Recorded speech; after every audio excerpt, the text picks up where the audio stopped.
Hello, everybody. My name is Zachary Minken, and I'm going to be talking about uh, today, tonight, whenever, wherever you're watching this, um, a project that I worked on with my dissertation chair, where we ended up writing and publishing a paper, um, and where I helped participate in a research study.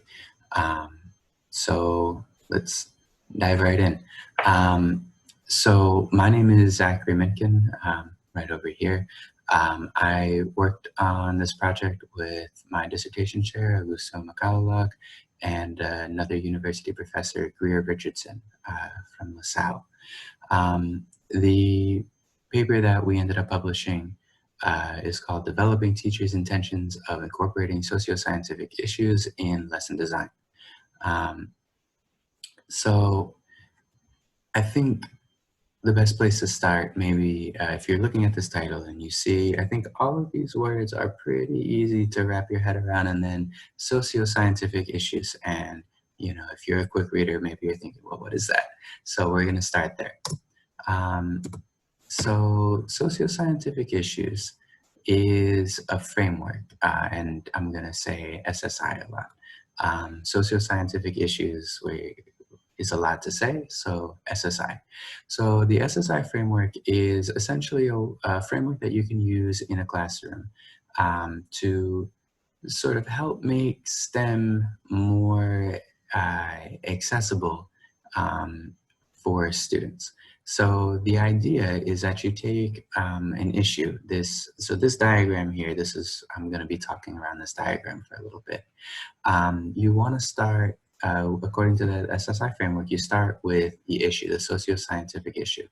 Now, the main idea here is that our issue, to be a good socio-scientific issue for our framework, needs to be something that is controversial, provocative, topical, and where if you start thinking about it deeply, you start getting into the science behind it.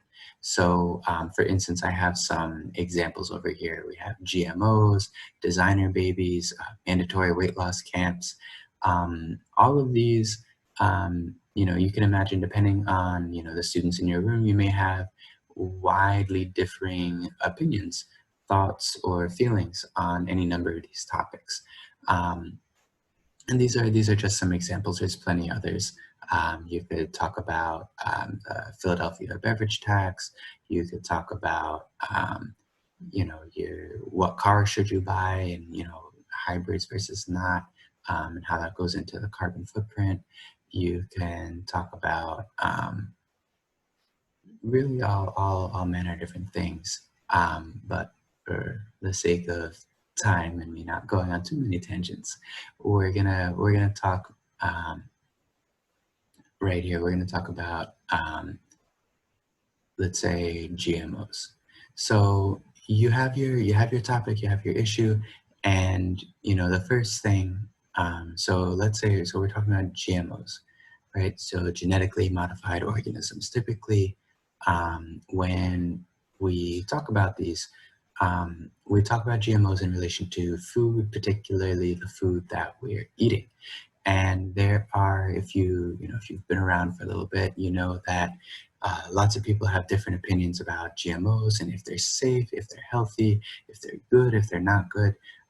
So to start with, we want to dive in right over here to explore the underlying scientific phenomena. So GMO stands for genetically modified organism.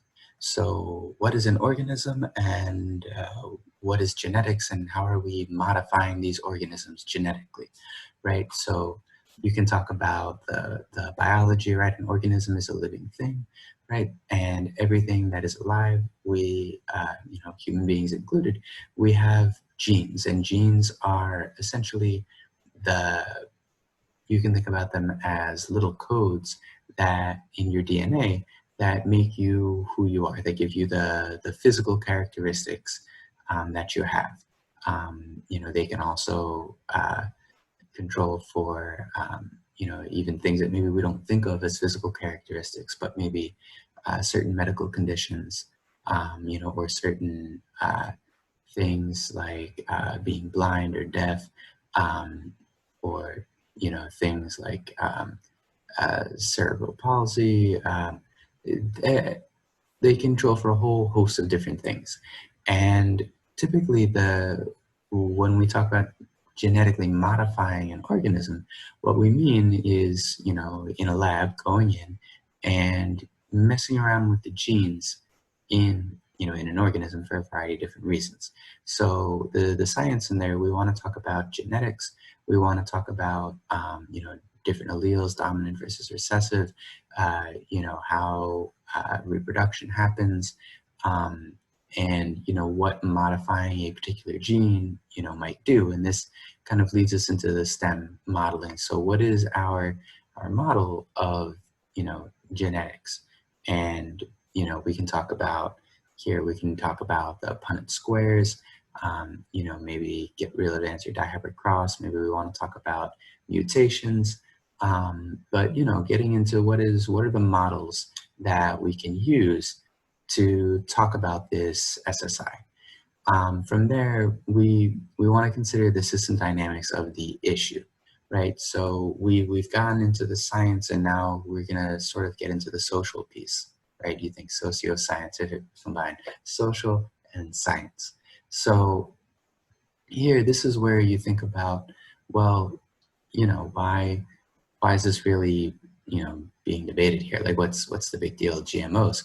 So it's the idea of is to certain people it may be different things, but you might look at things like, well, is it okay to be messing around with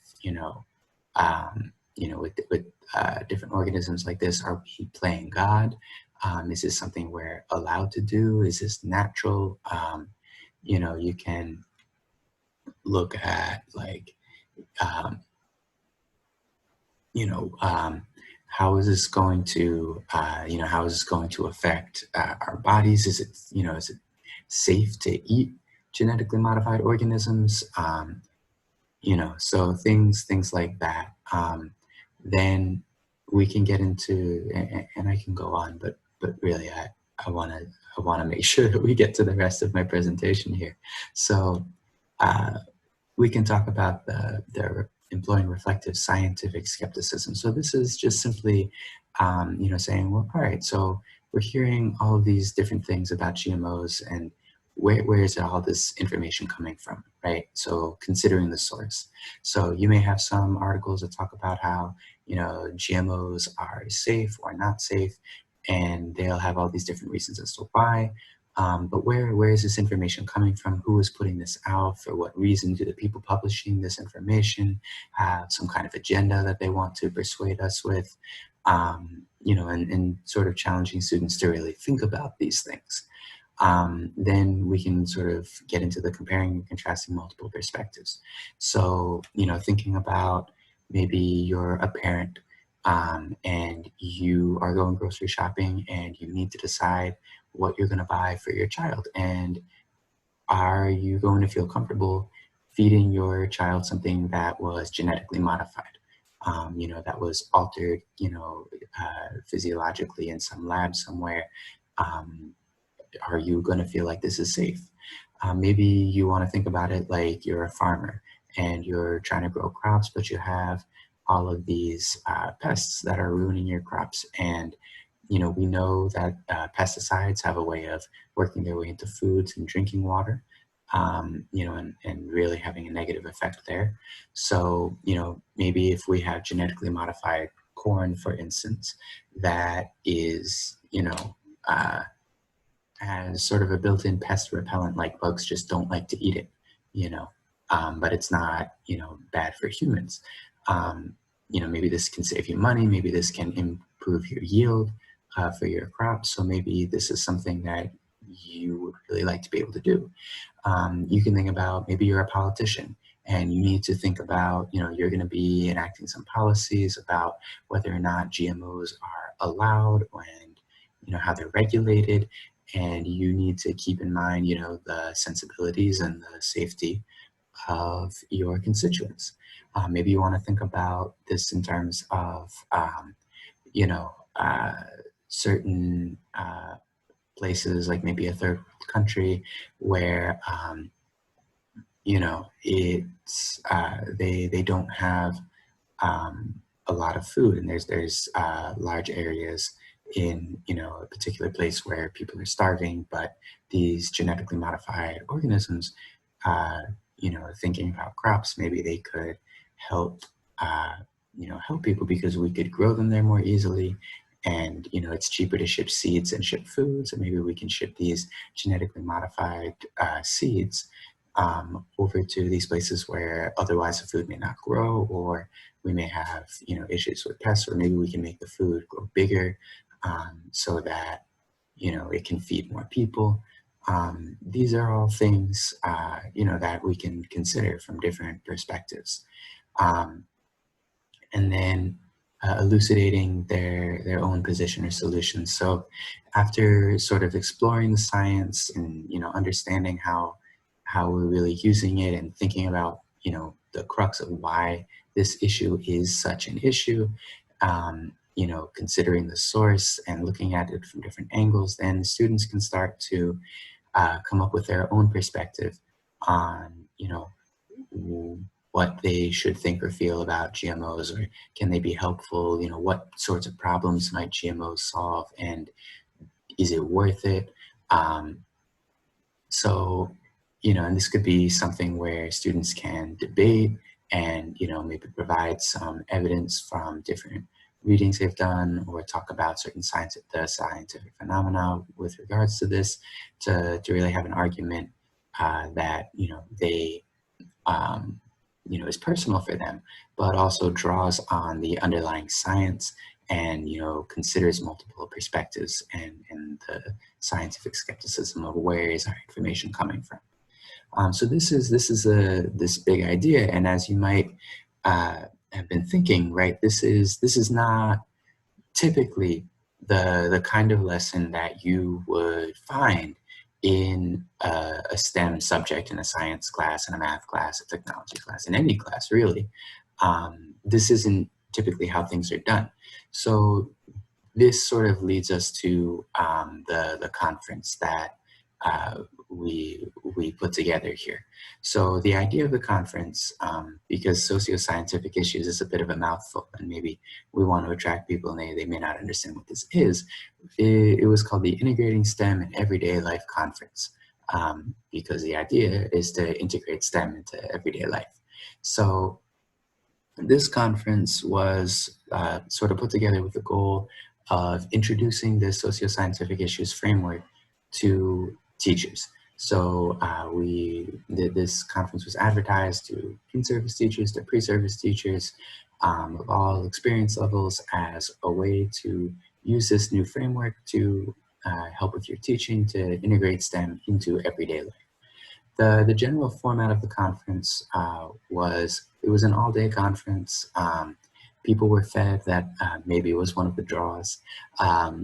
But we had over 50 people come to the conference. Of those, we had 49 consent to be part of the research that we did. And there were, I guess, two main features of the conference. There was the sort of the morning segment, which was a talk on education for sustainability, and also a workshop that we did on SSI, where we introduced the teachers to the idea of SSI and guided them through a preliminary designing a lesson that, you know, sort of fits within this SSI framework. After this this SSI workshop that everybody went to, we had 10 different workshops that were being facilitated by practicing teachers, by university professors, by educational consultants, and, you know, they ranged from things like incorporating STEM into media arts, looking at watershed education, you know, reusing, recycling student lunches, looking at the sugar tax, a whole host of different topics, and participants were able to choose 3 out of these possible 10 topics to attend because we had them at 3 different time slots. So of the 49 teachers that we had in our study attending our conference, we had a mix of in-service and pre-service teachers. So of the teachers that indicated this information, the majority of teachers who mentioned this in their surveys were teaching grades 9 to 12. And the majority of the teachers were pre-service teachers. So we had mostly high school range, and mostly of the people who answered, right, were pre-service teachers. So what we did here, what we were trying to do was answer this research question. So the question, in what ways, if any, do teachers' thinking and intention of incorporating SSI in their lesson plans change after participating in the SSI workshop? So, to do this, we had essentially 3 different data sources that we were drawing from. So we had a pre-conference questionnaire. We had lesson plans that teachers designed during the SSI workshop, and we had another questionnaire at the end of the conference, our post-conference questionnaire. So as you might see, we had some attrition throughout this process. So we started with 49 teachers, and at the beginning in our pre-conference, and at the end we had only 38. So, keep that in mind if you're trying to do some of the math later on with the percentages and everything else. If you're wondering why things maybe don't seem to add up, it's likely to do with this attrition here. So our pre-conference questionnaire was really 2 open-ended questions that we designed to help us figure out, A, if the participants had ever taught an SSI-like lesson in the classroom. We did not use the word socioscientific issues in there because we hadn't really spoken about it yet. But we wanted to, we talked about debatable or controversial topics. And then B, to figure out what their preconceptions of SSI lessons were like, by asking them to describe either if they said they did teach a lesson, to tell us about the lesson they taught, or if they said they didn't teach a lesson, to tell us about a lesson that they might like to teach that would be aligned with this debatable type, lesson idea. The lesson plan analysis. So as we were doing the morning SSI workshop, where we really explained all about what SSI is and the framework, we had teachers get into groups. We had 11 groups total, and each group chose a topic to use to try and create an SSI lesson. And we had them working together on whiteboards and writable surfaces to kind of outline their lesson ideas. We took photographs of these lessons, of these lesson ideas, and we used these to for our analysis. The post-conference questionnaire was actually a very large questionnaire. It had 15 different items, 13 closed-ended questions, 2 open-ended questions. But of those, the closed-ended, we did have some open-ended probes in there as well. But for this study, we really only had 1 relevant question from that questionnaire, and that was really geared towards the intention of the teachers of incorporating the SSI framework into their future lessons. When we were analyzing this data, basically we took the questionnaire responses.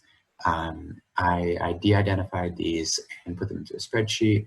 We looked at the yeses and the nos and totaled those up and expressed them as percentages to kind of get a feel for really yes or no. Have you taught SSI? Have you not taught SSI? Would you like to teach SSI? Would you not like to teach SSI? Then, we have the open-ended questions, and, mainly talking about what kind, what would an SSI lesson look like, right? What's one that you taught, or what's one that you would like to teach? So to do that, we used something called a style of coding called open coding, which was used to generate a bunch of codes, and then we kind of grouped those codes using something called axial coding to generate 3 different themes to kind of really sum up what types of lessons we were talking about. So I'm gonna back up a little bit. So open coding and axial coding and coding in general, these are terms that you're very familiar with, in which case, like, awesome, good for you. And if not, that's okay as well. So open coding is, so coding in general is in this context. So we had a bunch of a bunch of qualitative data, a bunch of just words, open-ended responses about that we were looking through, and that is great, but you want to try and make some meaning from that. So what we do is we kind of come up with maybe some key phrases or words that jump out at us, and this is sort of that's one way of doing it, and this is our open coding method. So reading through the responses, kind of getting immersed in that, and saying, okay, this one is sort of like this one is sort of like that. So maybe this one is a climate change lesson. This one is talking about carbon footprints. This one, is talking about, racism or social inequities. And then, from that, we end up with a long list of codes, and from open coding. So then this other method, axial coding, is where you take these codes that you've generated, and you kind of group them into clusters, around, what you think they have in common, and you label those commonalities, and those became our themes. So I'll talk about our themes on the next slide. But we use these themes for our lesson plans to kind of go through and see, all right, so great, we have these themes, how do those match up with the lesson plans? And also, we coded the lesson plans using the components of the SSI framework. So in this case, instead of just looking through the lesson plans and thinking, oh, what's jumping out at me, we looked at the lesson plans and tried to analyze them through the lens of this SSI framework. So what was the issue? What was the underlying scientific phenomena? What was the STEM modeling? All of those different things, and how are they really playing out in the participants' lesson plans. So from our findings, so our baseline data, this comes from the pre-survey, the pre-conference questionnaire. So 39% of our teachers said that they had previously taught an SSI-like lesson. So not the majority, but not nobody, right? A decent amount, but not the majority of teachers. When we looked at the themes in the lesson descriptions, and this is sort of a composite of both those who planned a lesson and those, in our survey, and said, this is something I'd like to teach, and also people who said, I did teach a lesson and here's what it was. So we had, most of them were either social, cultural, and political in nature, or they dealt more with environmental education. There were some that were more in the realm of technology and engineering. So when we were doing this, it was a little tricky, because socioscientific issues, kind of by their very nature, do tend to encapsulate all of this. But thinking about, if the main issue is climate change, then maybe we're going to lump that into environmental education. If the main, issues we're talking about, maybe food insecurity and, food deserts, that might be more of a social cultural phenomenon. Or looking at, you know, what would be a good example from the technology and engineering? So thinking about maybe like, you know, pause this.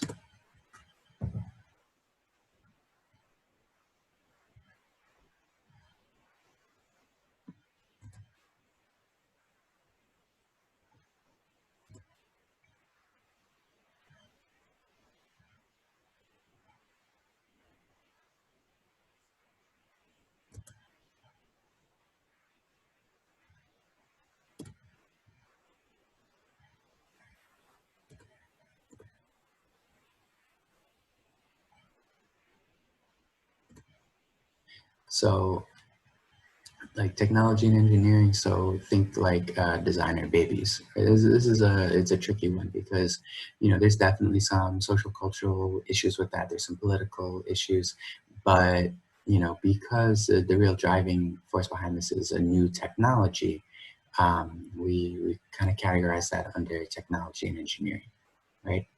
Um, so just to give you an idea. Now, um, kind of moving forward from the lesson plan. So again, these were the lesson plans that teachers came up with in groups, and uh, these were supposed to be aligned to the socioscientific issues framework. So you kind of see there's a similar breakdown of the themes. Again, it's about half and half with the social, cultural, political, and environmental education, with a couple people choosing something that was more technology and engineering related. So we had 11 groups, and all of them were able to incorporate at least one SSI element, which is very good. Um, you know, it's not really a high bar, but it's still good, right? Nobody was totally off base. Then we had about 64% of them, so you know, more than half, about 2/3, incorporated 4 or more of the 7 SSI elements, and we had about 20%, 18%, really, would say about a fifth, incorporated all 7 of the SSI elements. The one that we found that was most frequently skipped was multiple perspectives. So only 4 groups included this element, but this was, you know, so 36% included that, but that was the lowest one of all of the elements. So, you know, this kind of shows that um, definitely, you know, with a short, it was a 1 hour workshop, but with this, you know, a lot of the groups were able to get, were able to sort of incorporate a lot of these SSI elements into their lesson designs. Um, One of the issues that can come up is because these topics are debatable by nature and can be very controversial, you it's easy to skip some of the science, some of the looking up information from sources, and really just, you know, considering things from different perspectives. And you know, as multiple perspectives was definitely the thing that was skipped most, and just think like, wow, you know, but is this right? Is this good? Should we not? Right? You know, it's easy to talk about something like creating designer babies and say, should we or shouldn't we? You know, just going right out of, you know, personal opinions and belief systems without, you know, even looking at the science, you can have a very strong opinion. So that's one of the challenges, is making sure to incorporate all of these elements. Um, so the last finding was from our post-conference questionnaire. After the SSI conference, we found that the majority of teachers, 88%, expressed an intention to incorporate SSI into future lessons, which is really good for us because it seems that this framework is actually really great. Uh, or at least, you know, people who chose to come to a workshop about integrating STEM in everyday life seem to think so, and that is wonderful. And what's even better is that this includes, so 78% of the teachers who had not previously taught an SSI lesson indicated that now they would like to do this. which is just fantastic, because it shows that, right to our research question, how is our workshop affecting their intentions? It seems like it is increasing their intentions, the teachers' intentions to use SSI in their lesson planning. So, to kind of sum this all up, the lesson ideas didn't really vary too much. The topics were kind of evenly split between the social, cultural, and political, and the environmental education, and only really a small number are choosing technology and engineering topics.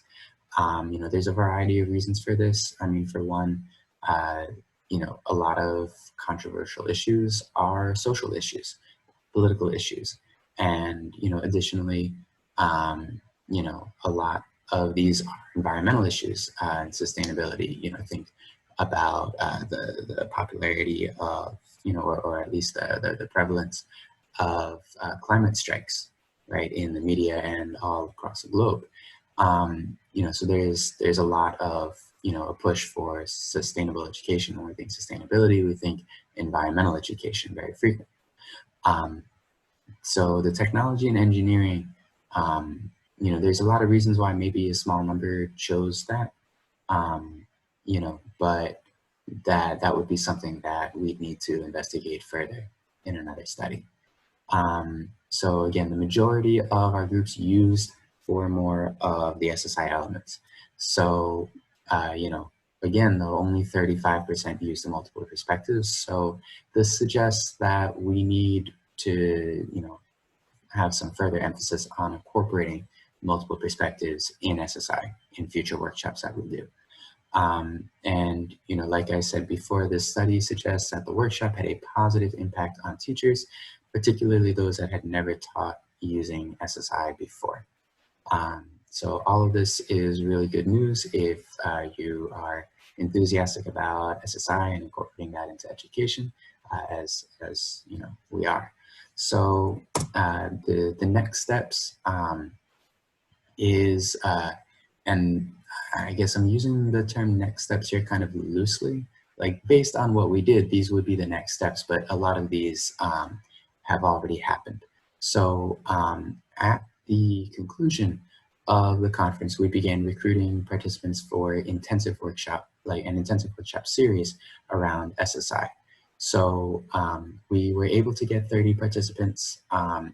For this, we had a series of intensive workshops where we provided coaching and specialized workshops to develop and teach SSI lessons. And we did emphasize in one of those sessions, it was all about multiple perspectives and how you can really do that. One of the things we did to help with that was to really think explicitly about different groups of people, like different roles or jobs or stakeholders, thinking about, well, what are the politicians going to think? What do business owners think? How do parents feel? How do students feel? How do these different perspectives, right? Where you are situated in life is going to inform your perspective. So how does that work? Being really explicit about these different roles that different people might have. Through these, we intend to, and have already started, evaluating lesson plans that teachers developed. And the teachers, so through the intensives, we were giving them this coaching. And with this coaching, they developed lesson plans for SSI framework aligned lessons. And they taught these lessons or were intending to teach these lessons with their own students. So we were attempting to collect student work samples. Now, I'm sort of hedging my language here a little bit because with the coronavirus shutdown, the same reason why I'm not speaking to you in person right now, but instead you're listening to this recording, and kudos to you if you've made it 34 minutes into me talking. But with that, a lot of teachers did run into some issues with being able to actually teach their lessons because of the nature of these shutdowns. we have planned but have not yet done follow-up interviews. So we want to from our intensive participants, we want to pick a couple teachers who maybe we think they did really well, or maybe we think they struggled a lot, or maybe we think they picked a really interesting issue, and do some follow-up interviews to learn more about how this process was for them, what they did, how they really incorporated this with their students, and the effects that they feel it had. Those are all of the things that that we're looking at for the future. So that is everything that I have to share with you for right now. Thank you so much for your time and being here for my presentation at this virtual conference. And if you have any further questions, I believe we're going to have a live session at, I forget the date, but I'm sure they will tell you. And you can feel free to ask me as many questions as you want about SSI. So thank you so much, and I will see you all later at some point.